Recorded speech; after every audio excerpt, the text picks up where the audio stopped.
Gutsinda examen ntabwo ari amahirwe, ni uburyo cyangwa se ni strategy.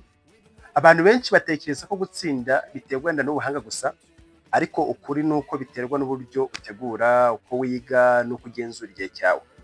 Hari abanyeshuri bamara amasaha menshi biga ariko ntibabone wa musaruro wo gutsinda, mu gihe hari abandi nanone bamara igihe gitoya bakoresha uburyo bwa kinyamwuga bagatsinda neza kandi byoroshye. Itandukaniro riri mu buryo wenda bagenda bakoreshamo cyangwa se uburyo bagenda baba focus ni ubushobozi gusa. Muri kino kiganiro tugiye kubaha strategy zifatika zageragejwe kandi zikoreshwa n'abatsinze examen hirya no hino ku isi. Ibi ngibi ntabwo ari amagambo gusa, uko nanjye ubwanjye nabikoresheje, ndagira tuze gusharinga aya makuru kugira nawe wenda ugerageze. Wenda birashoboka ko wenda waba utwumva aho waba uri, wenda uri umunyeshuri wo muri kaminuza cyangwa se umunyeshuri wo muri segonderi, cyangwa se wenda uri umubyeyi ufite umwana wiga muri primary. Ibi nawe birakureba. Birashoboka wenda ushobora kwiga n'amasomo ya online. Ibi nabyo birasaba kuko twavuga byandi twita self learners cyangwa se kwa kwiga wigisha. Iri somo rirakureba cyane kuko biragufasha kumenya uko watsinda neza ibizamini byawe. Hari n'abiga noneho y'amasomo twita professional certification, wenda twavuga nka CPA, CFA, TOEFL, IELTS n'izindi zigiye zitandukanye. Iki kiganiro ni wowe cyagenewe. Abanyeshuri bafite stress cyangwa se ubwoba muri examen, ntucikwe na kino kiganiro kugira gisojwe. Hari n'abandi noneho bashaka gutsinda examen vuba kandi byihuse, habibuza ibizamini bitandukanye by'akazi, ibyo mu ishuri, ibya mwarimu, kwizi n'ibindi bitandukanye. Iki kiganiro ni cyawe. Muraza kunyemerera kino cyawe cyaza gufata umwanya muto kuko ndashaka kubabwira ibintu bicya cyane ariko by'ingenzi twanagerageje, kandi nawe wenda uraza kugerageza, uraza kutubwira nimba bizakora, kuko byagiye bikora abantu benshi. Twagiye dutanga inama ku bantu benshi cyane muri constituency zitandukanye, tubone ibintu bigera ku 8 by'ingenzi. Uraza kuba natwe kugira kiranye kino kiganiro. Icya mbere ndagenda mvuga ikintu gisa nkaho cyoroshye ariko kijya gikomeye, kandi ugenda utega amatwi neza koko. Turagerageza wenda byizuze kugenda twigana tuvuga gake gakeya.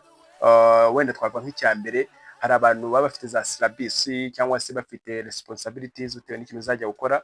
Tuvuge niba uzajya gukora ikizamini cy'akazi, ubwo ni responsibilities ugomba kubizizi, ukamenya na documentation urakora cyangwa se ibitabo urasoma.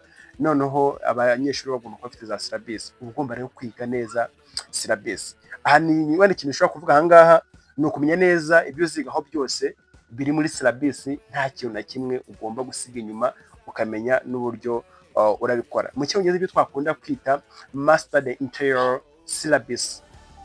Icya kabiri, hariho gushyiraho gahunda y'amasomo, ibyo twita wenda gutegura igihe cyo kwiga cya buri munsi, kandi ukabyubahiriza, ukongeramo n'umwanya wawe bwite, kubera yuko turabizi ko umunsi wawe uhora uri busy. Aka kanya ugomba gutegura igihe cyawe cya buri munsi, cyangwa se you need to set a daily study schedule and stick to it, including dedicated time for review. Ukamenya igihe cyawe uraza gusubiramo amasomo, ukamenya igihe cyawe uraza kwicara ugasubira mu byandi wize, ndetse ukabiga n'ibintu bishyashya. Icya gatatu twanya nkaho kisa nkaho kiremereye, nicyo twakunze kwita to utilize multiple learning methods: reading, writing, doing exercises, watching videos and listening to lecturers. Mu yandi magambo, ugomba kumenya uburyo bwo kwiga butandukanye, harimo wenda nko gukoresha uburyo bwose bwo kwiga, wasoma se, wakwandika, gukora exercice, kureba video cyangwa se kumva lecture. Abantu benshi cyane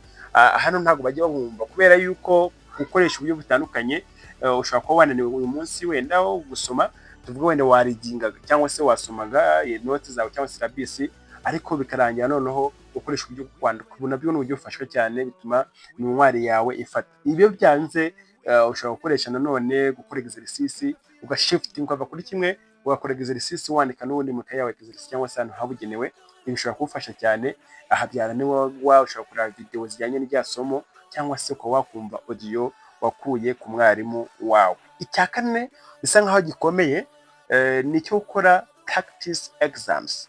Ahangaha ufata practice ya examen cyangwa se past papers, bya bizamini byarangiye, amasomo yarangiye ariko yakozwe bizamini, kugira ngo nyine umenye neza uko examen zaba ziteye kandi witoze uko igihe gikoreshwa neza. Mu yandi magambo, you need to take practice exam or past papers to understand the exam format and practice time management. Ibi bizagufasha cyane. Urumva harimo ikijyanye no kumenya niba ikizamini cyawe ari kinini cyane, ukavuga uti wenda kiramara amasaha 2-3, ukurikiye nyine ya pasta paper yawe ufite, kubera yuko haba hari n'igihe nyine ugira ngo abantu wenda bategura babishyiraho bakavuga ati kino kizamini cyamara amasaha abiri, nawe ugerageza gufata cya kizamini ukagikora ukamenya time management yawe ukuntu imeze.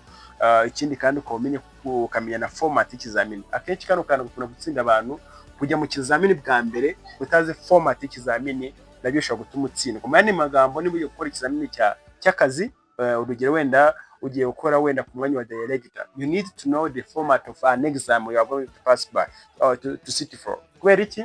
Ibizagufasha kumenya mu by'ukuri format yinjiramo irayimeze gute.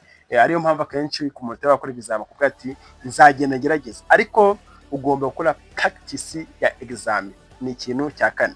Icya gatanu gisa nkaho gikomeye, uba ugomba gukora ikijyanye na summary cyangwa se cheat sheets mu buryo nyine wowe ubona, kubera yuko wowe ubwawe ushobora gufata umwanya ukandika summary z'ingenzi cyangwa se cheat sheets zishobora kugufasha kwibuka ibikomeye. Mu gihe uri kwiga nyine ugenda utuntu ubona yuko dusa nkaho tugoye cyangwa se dukomeye cyane, ukatwifashisha urimo ukora review cyangwa se ukora summary y'ibintu byawe. Hano you need to create concise summaries and cheat sheets to help record the key concepts.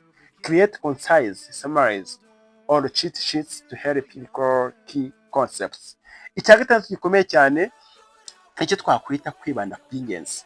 Akenshi kano kantu hari igihe mutakazi, niba ugiye gukora ikizamini cyawe ugomba kwitegura hakiri kare kamemo, noneho urita ku by'ingenzi. Niba ari topics zigaragara kenshi cyangwa se zifatwa nk'ingenzi, shyira imbaraga nyinshi mu kwiga izo topic. You have to focus high-yield topics that are frequently tested or considered essential. Mu yandi magambo, za topic ziri essential cyangwa ziri essential cyangwa se ziri necessary cyangwa se ziri important kuri wowe, ugomba kuzimastoringa mu buryo bwiza cyane kandi bwa vuba. Icya karindwi nanone, ugomba kwita ku buzima bwawe. Kano kantu abantu wenda bajya ngo ni akantu koroshye, ariko ugomba kwita nawe ku buzima bwawe. Rya neza. Niba witeguye gukora ikizamini, akana wenda jya mu gikoni ukore, ushaka ibyo kurya byiza urye kandi uhage, ntabwo uhaga ari ukugwara ivuto. Nurangiza kandi wowe wabasha wenda kuryama neza cyangwa se kuryama bihagije. Turabizi yuko nyine Minisante igenda itubwira ibihe nyabyo byo kuryama, ndumva ari amasaha agera ku 8. Ruhuka bihagije kandi ukore exercise kugira ngo ubwonko bwawe bukore neza. Niba witegura gukora ikizamini icyo ari cyo cyose, kano kantu uzakitaho ka karindwi, kubera yuko ugomba kwita ku buzima bwawe. Ibi bizatuma umenya neza cyangwa se ubuzima bwawe bwitegura gukora ikizamini cyawe neza. You have to maintain proper nutrition, get enough sleep and exercise to keep your brain functioning properly. Mu yandi magambo, ibizatuma ubwenge bwawe bukora neza. Icya munane aricyo cya nyuma, ikijyanye n'icyo twakwita to stay confident. Know that you are capable and way to create confidence is a key. Mu yandi magambo, bishobora mu Kinyarwanda, ugomba kwizera ubushobozi bwawe no gukomeza kwizera. Mu yandi magambo, ntukagire ubwoba. Niba ugiye ku kizamini, don't panic. Aha niko bakunda kubabwira n'abatica cyangwa se abasirikare b'ibizamini, don't panic.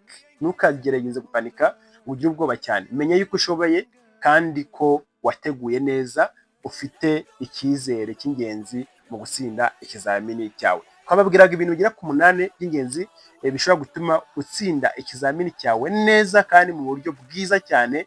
Niba wenda wabanye natwe kugeza kano kanya, nagira ngo nkubwire ko twareba ku kintu twita how to ace an exam, professional study strategies that work, cyangwa se ni twabwiraga uburyo ki watsinda exam neza n'uburyo bw'umwuga bukoreshwa n'abatsinze hirya no hino ku isi. Nanjye ubwanjye ndimo kuko ino gahunda narayikoresha. Bye bye, dore mu kindi kiganiro.